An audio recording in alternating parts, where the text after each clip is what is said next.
سورہ بقرہ کی آیت نمبر 3 ہے۔ اللہ تعالیٰ فرماتے ہیں الذین یؤمنون بالغیب، وہ لوگ جو غیب کے اوپر ایمان لاتے ہیں۔ اب یہ غیب کیا ہے؟ تو اللہ تعالیٰ کے اوپر ایمان لانا یہ غیب سے تعلق رکھتا ہے۔ تو ہم یہ کہتے ہیں کہ اللہ تعالیٰ کے اوپر ایمان لانا اس کا تعلق غیب کے ساتھ ہے، نہ کہ ہم اللہ تعالیٰ کی ذات کو غیب کہتے ہیں۔ اس لیے کہ مفسرین فرماتے ہیں کہ اللہ تعالیٰ کی ذات تو حاضر اور موجود ہوتی ہے، وہ غیب نہیں ہوتی۔ دراصل میں ہم غیب میں ہیں، اور اس غیب میں رہتے ہوئے ہم اللہ تعالیٰ کی ذات کے اوپر ایمان لے کر آتے ہیں۔ لہٰذا یہ بات واضح ہونی چاہیے کہ اللہ تعالیٰ کی ذات کے اوپر ایمان لانا اس کا تعلق جو ہے وہ غیب کے ساتھ ہے۔ غیب کے بارے میں اگر انسان بہت غور و فکر کرے تو ہمیں یہ بات سمجھ آتی ہے کہ اللہ تعالیٰ نے اس دنیا میں ہمارا تعلق جو ہے وہ غیب کے ساتھ اور ان چیزوں کے ساتھ جو کہ حاضر اور موجود ہیں، یعنی کہ بیک وقت دیکھی اور اندیکھی دنیا، سین اور ان سین دنیا کے ساتھ جڑا ہوا ہے۔ ہم جس دنیا میں رہتے ہیں وہاں پہ ہر چیز جو ہے وہ سائنٹیفکلی پروف ہوتی ہے، حواس خمسہ سے ہر چیز کو پہچانا جاتا ہے۔ لہٰذا جس چیز کو ہم ان 5 سینسز سے پرکھ لیتے ہیں اس چیز کو تو ہم مان لیتے ہیں۔ جو ان 5 حواس خمسہ میں نہیں آتی ہیں تو گویا کہ ہم اس کو اہمیت نہیں دیتے۔ ٹھیک، ہم حاضر اور موجود کی بات کرتے ہیں، جو ہمیں نظر آتا ہے، جو ایگزسٹ کرتا ہے، ہم اس کی بات کرتے ہیں۔ جبکہ ایمان کا تعلق ہوتا ہے ان چیزوں کے ساتھ، بلکہ زیادہ گہرا تعلق ہمارا ان چیزوں کے ساتھ ہوتا ہے جن کا تعلق غیب کے ساتھ ہوتا ہے۔ اس کی ایک مثال تو ایسے ہے کہ جیسے فرشتے، جنت، جہنم، موت کے بعد قبر کے حالات، حشر، یہ وہ سب باتیں ایسی ہیں کہ جو ہم نے نہیں دیکھی ہیں اور جن کو ہم حواس خمسہ سے جو ہے وہ ثابت بھی نہیں کر سکتے ہیں، لیکن اس کے باوجود ہم اس وقت تک مومن نہیں ہوتے ہیں جب تک کہ ہمارا اس غیب کے اوپر ایمان نہیں آ جاتا ہے۔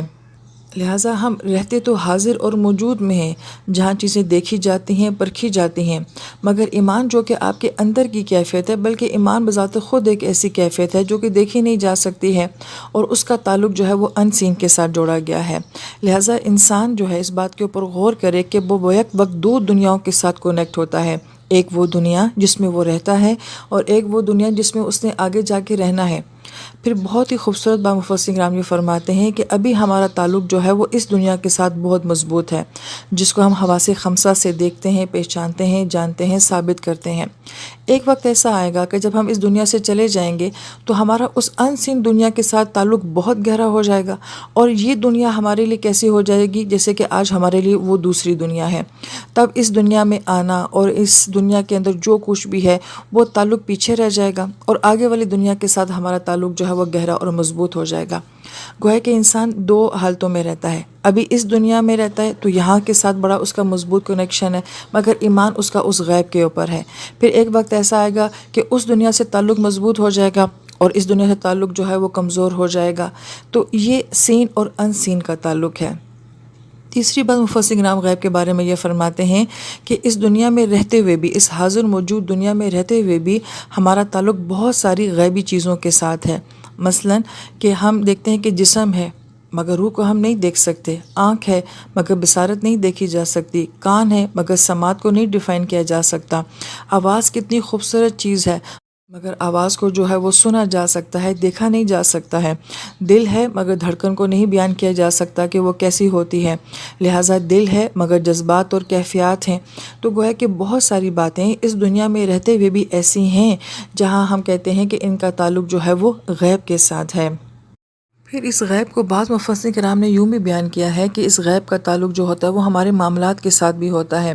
مثلا حلال کمانا، سچ کا بولنا، ایمانداری کا ہونا، نظروں کی حفاظت کا کرنا، شرم و حیا کا ہونا،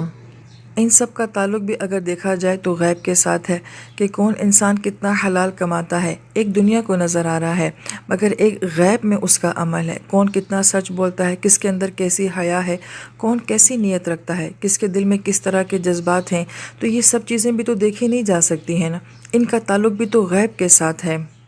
لہٰذا انسان اپنے اندر بھی بہت کچھ ایسا رکھتا ہے جو کہ غیب ہوتا ہے۔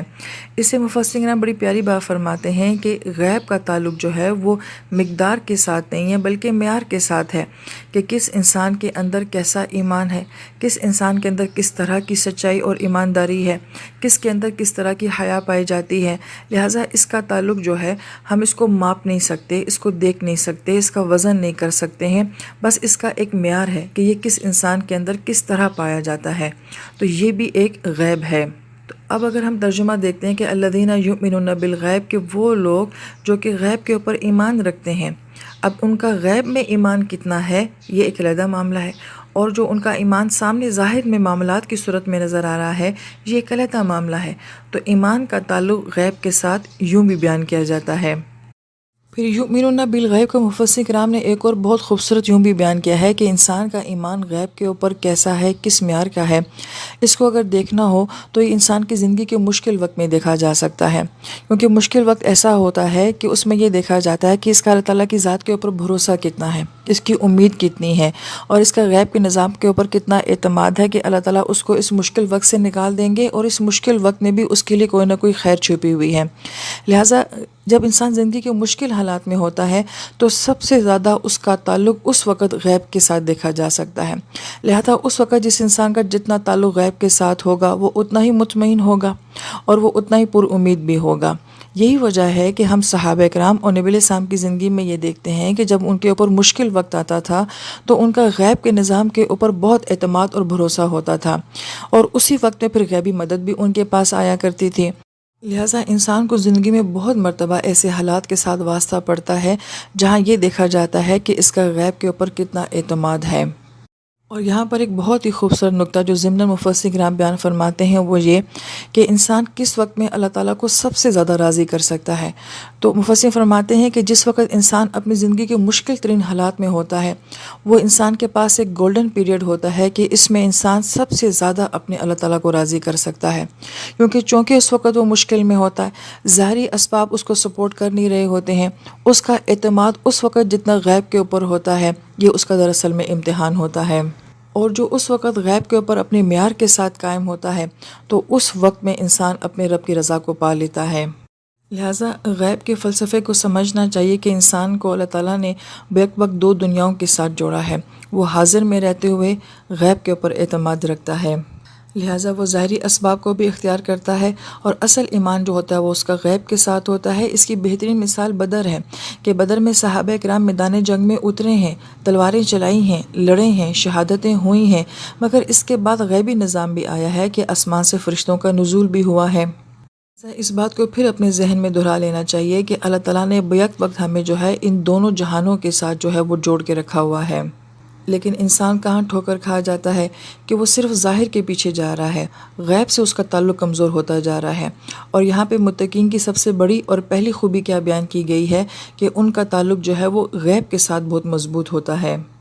پھر اس کے بعد آیت مبارکہ میں بیان کیا گیا ہے کہ وہ کون سے اعمال ایسے ہیں جن کے اوپر عمل کر کے انسان کا غیب کے ساتھ تعلق مضبوط ہوتا ہے۔